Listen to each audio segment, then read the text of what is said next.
Bringing down inflation numbers makes the Fed look good, because if the Fed is saying we're going to bring down inflation and then the BLS changes the calculation, maybe they're like friends or whatever. Some people would call this tactic a scam. So what's the real inflation? Inflation in 2022 was 7.5%, even more than expected and higher since 1982. At the same time, the calculation of inflation is changing, and it's not the first time that's happened. What's behind these changes? Does this mean inflation numbers are distorted, and if so, what's the real rate of inflation? Stay until the end of the video to find out. CPI, the Consumer Price Index, is the main number we use when talking about inflation. So when you hear about inflation on the news, it's usually about the CPI. It's a basket of goods including housing, food, transport, medical care, education, and so on. The number is provided by the Bureau of Labor Statistics, or BLS. There have been some recent changes to the way CPI is calculated. Starting January 2023, the BLS will revise the CPI weights based on a single calendar year of data. The previous method was updating weights using 2 years worth of data every 2 years. The BLS says this is done to improve the relevance and accuracy and thus usefulness of the CPI. And it removes the 3-year lag between collecting and processing and being able to use the data. But this change is controversial because this could actually distort the results. There are some other changes to do with calculation of owner's equivalent rent,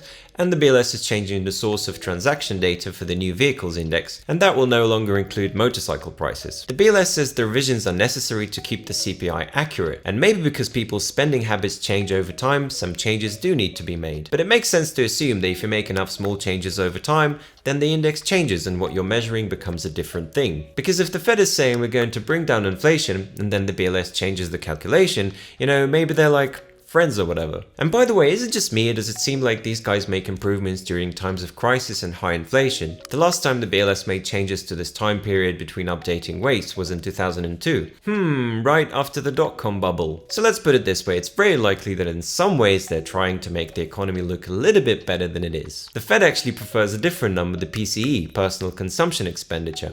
Maybe because this number is lower and they like to see a lower inflation number. The number they prefer the most though is core PCE, which is PCE excluding food and energy, because they're the most volatile. Yeah, thanks Fed, we've noticed that.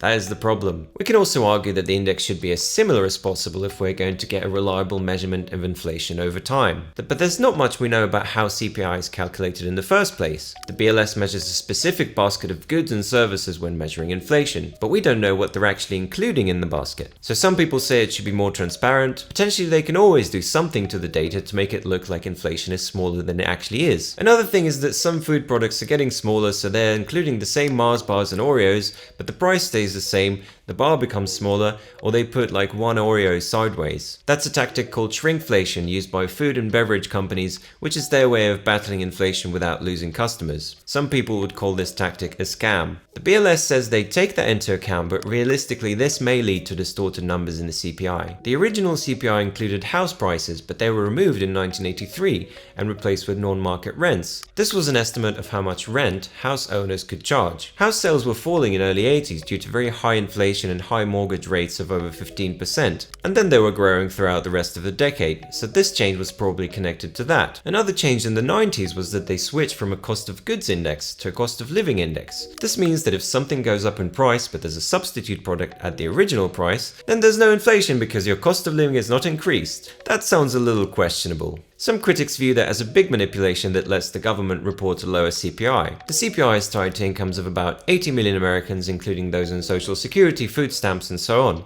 It affects wages, benefits, and tax brackets. But the government is over 31.5 trillion in debt. That's already 100 billion above the 31.4 trillion debt ceiling, which means they have to raise the debt ceiling once again or risk default. And if the dollar is constantly losing its value, then it becomes cheaper to repay their debt. Bringing down inflation numbers makes the Fed look good because keeping inflation under control is one of their main jobs. And underreporting inflation can hide how much their money printing is affecting your wealth. They'll say that they're making efforts to preserve monetary and financial stability, but it looks like the Fed has lots of ways to hide what appears to be a much faster rise in prices than they're making it seem. So over the years, the methodology used to calculate the CPI was changed multiple times. According to the BLS, the changes removed biases that caused the CPI to overstate the inflation rate. However, the opposite could be true as well, that these changes could be used to understate the inflation. So what's the real inflation? There are two prominent critics of the government's approach to measuring inflation. The American economist John Williams uses the original CPI methodology to show that using newer versions produces a lower figure for the CPI. According to the the website Shadow Stats, if we compare the official data to the calculation used in 1980, you'll see this graph. This shows there's a little bit of a difference from around 1983,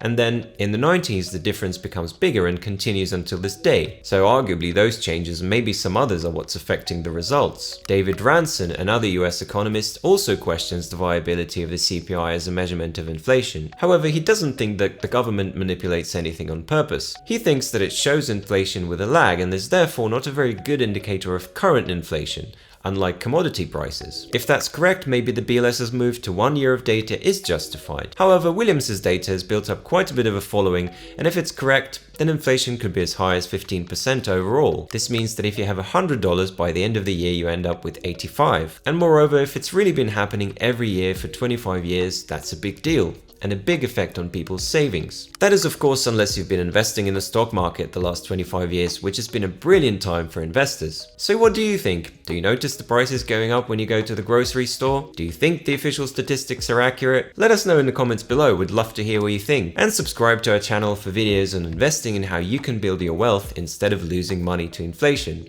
All the best and see you soon.